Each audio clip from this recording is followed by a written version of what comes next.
Bismillahirrahmanirrahim, alhamdulillah, wassalatu wassalamu ala rasulillah, wa ala man wala wa ba'd. Falëndërimi takon Allahut Azza wa Jall, paqja lavdërimi i tij qoftë mbi vullën e pejgamberëve Muhammedin alayhis salam, familjen dhe shokët e tij dhe gjithë ata që pasojnë atë deri në fundin e kësaj bote. Jemi në temën e 34, ziyadatul imani wa nuqsani, shtimi i besimit dhe paksimi i tij. Ndodh shpeshherë që njeriu luhatet në jetën e tij të përditshme dhe besimi i tij bie, ashtu siç ndodh që duke shtuar veprat e mira dhe angazhohet me gjëra të vlefshme, i shtohet imani dhe besimi tek Zoti subhanahu wa taala. Allah thot në Kur'anin Kerim: "Wa idha tuliyat alehim ayatu zadatuhum imanan." Dhe nëse atyre lexohen ajetet e Allahut Kur'ani, pra u shtohet atyre imani dhe besimi.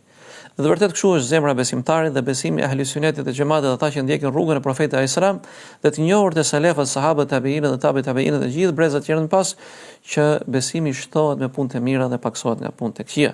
Thot pejgamberi alayhi salatu wassalam në hadithin Abdullah ibn Amr ibn Asit, qala Rasulullah: "Innal imana la yakhlaqu fi jawfi ahadikum kama yakhlaqu ath-thawbu al-khalaq. Fas'alu Allah an yujaddida al-imana fi qulubikum." Me të vërtetë imani, besimi, thot, vjetërohet ashtu siç vjetërohet rroba, ashtu siç vjetërohet rroba në vetveten e saj. Prandaj lutuni Allahut që ta rigjallëroni imanin tuaj në zemrat tuaja. Lutuni Allahut që të rigjallëroni imanin, besimin në zemrat tuaja. Pra si rigjallërohet besimi? Duke thënë shahadetin, duke fal namazin, duke bërë punë mira, duke lexuar Kur'anin, duke përkujtuar Allahun subhanahu wa taala, sepse njeriu ka nevojë ta rigjenerojë imanin dhe besimin e tij.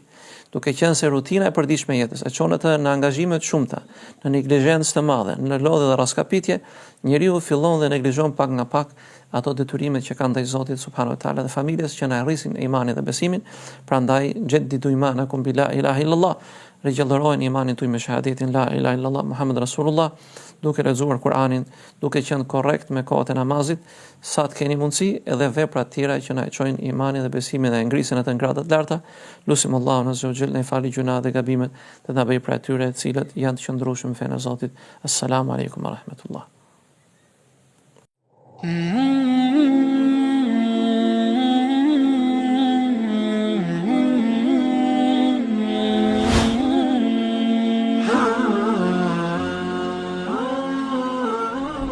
Alhamdulillah, wassalatu wassalamu ala rasulillah wa ala man wala.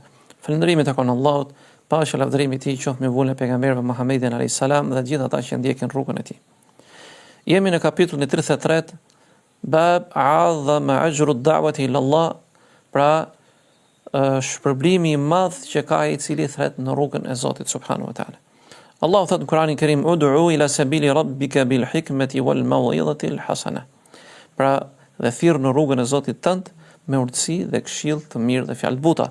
Pra njeriu i cili do këshillojë në hir të Zotit subhanahu wa taala, do të zgjedhë fjalët e tij dhe t'i hedhë ato në mënyrën e dur që të ketë ndikim në zemrat e njerëzve.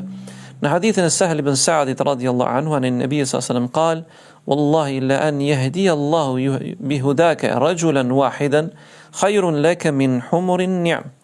Pra thot pejgamberi sallallahu alaihi wasallam: "Wallahi, sikur thot, pashallahu, sikur Zoti të udhëzoi nëpërmjet te një person të vetëm, është më e mirë për ty se sa devet e kuqe." Pra devet e kuqe kanë qenë një nga ato mjetet e udhëtimit me shumë vlerë në kohën e profetit alayhi salatu wasalam dhe për arabët e saj kohe. Mund t'i krahasojmë sot me makinat më të shtrenjta, me Ferrarin, siç e thonë disa. Pra ka qenë një, pra si shkoni çfarë problemi ka një person nëse bëhet shkak që dikush tjetër udhëzohet në rrugën e Zotit subhanahu wa taala. Prandaj gjithë secili prej nesh me fjalët e tij, me sjelljen e tij, me moralin e tij, me punën e tij, është davetçi në shtëpinë e tij, në rrethin ku ai jeton, familjen dhe farafisin e tij, dhe bëuni shkak që njerëzit të udhëzohen në fenë e Zotit subhanahu wa taala dhe do të kesh shpërblim të madh tek Allahu xhella xhelalu. Dhe lutim Allahun azza wa jalla na bëj për atyre që udhëzojnë njerëzit në rrugën e dur, në rrugën e profetit tonë dashur Muhammedit alayhi salatu wassalam. Assalamu alaikum wa rahmatullah.